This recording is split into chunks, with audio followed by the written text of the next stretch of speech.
What's up mga idol? Pag-usapan natin yung kabulukan ni General Torre mga idol, no? Itong tao na to, style bulok. Siguro alam niya na marami pa siyang mapapaniwala sa mga katangahan niya, kabulukan niya.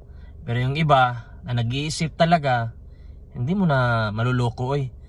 Itong hamon na sinasabi, kaya tinanggap niya agad yan kasi alam niya na hindi talaga makaka-attend si Basti Duterte. Kasi kung titingnan natin yung merong leave form ni Basti, July 20 nakalagay dun eh. July 20, di ba? So talagang alam niya na talagang aalis si Basti Duterte. Tsaka alam niyang hindi papatol si Basti sa mga ganung bagay. Kaya nagmumukha siyang matapang ngayon at gusto niyang pagmumukhaing duwag si Basti Duterte, no? Tsaka ikaw ba naman hindi tanga? Gusto mong maglaban kayo pero lahat ng hindi mo man kinonsulta yung kalaban mo. Gusto gumawa ka lang ng desisyon, o sige pumunta ka dito. Ano 'yun?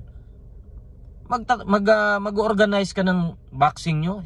Hindi mo kinonsulta, hindi mo man lang tinanong kung agree ba siya sa ganung venue, available ba siya sa ganung date.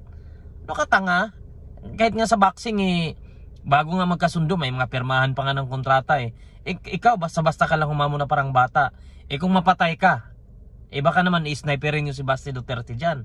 Kaya tama lang yun tama lang yun na hindi pumunta si Basti. Delikado siya dun sa Maynila, di ba? Anong laban niya dun kung mabugbog niya si Torre? General ng pulis yan, 4-star yan. Anong laban niya dun kung may nakaabang na pala sa kanyang sniper dun, di ba? Kaya buti na lang nakapag-isip si Mayor Basti no, na hindi niya patulan yung katangahan ni Torre, di ba? Maraming pwedeng gawin. Nag-boxing pa diyan, maraming binaha. Pwede naman magkalap ng pera na wala mga boxing match. Wala namang nangyaring boxing match kanina parang sparring lang mga tanga yun eh. Di ba? Kaya itong katangahan talaga, marami ding naniniwala, lalo na yung mga vlogger na kuno. Marami din naman gustong kumita lang, mga makagago. Gano'n naman talaga yan si makagago eh. Wala namang sariling ano yan eh, kumbaga duwag din yan eh. Alam niyang hindi siya papatulan, tinitira niya. Pero kung alam niyang papatulan siya, hindi niya tinitira. Tingnan mo, kinakampihan niya si Torre dahil hindi niya pwedeng tirahin yan eh, baka madali pa siya. Mga atong-ang, hindi niya tinitira yung mga yan. Kasi takot yan. Duwag yan si makagago, madaldal lang yan sa ano eh. Madaldal lang yan sa social media eh. Pare-parehas lang yan sila ni Torre, mga bayaran lang yung mga yan eh. Mga bayarang aso, nadada ng dada. Kaya itong si Torre talaga, alam, tanga na lang maniniwala dito eh. Kumbaga, yung style niya bulok eh. Yung 3 minutes response daw. Ikaw ba namang tanga nakaabang na pala yung patrol dun. Nauna pa. Wala pa nga 3 minutes, nauna pa. Kasi nga, wala eh. Kumbaga, sabuatan na yan eh. Samantalang may napatay dun, na hold up dun sa Bulacan. Ilang oras na daw, walang dumating na pulis, diba? Kaya, alam mo, kung nag-iisip talaga kayo, tanga na lang talaga maniniwala dyan. Siguro, kung may magagawa siyang magandang bagay, okay. Pero yung katangahan niya na ginawa niya ngayon, na kunyari pag bumukain yung duwag si Basti Duterte, bumirang sa kanya yun. Kasi siya mismo alam na.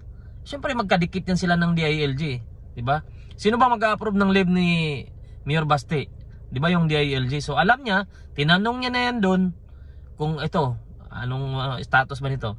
Sinabi ng DILG, hamunin mo yan kasi hindi talaga makaka-attend yan, may schedule ng flight yan. Alam mo, ika-cancel pa ni Basti yung flight niya papuntang Singapore kung saan man siya pupunta para lang sa'yo, para lang sa boxing match mo na ikaw mismo ang desisyon.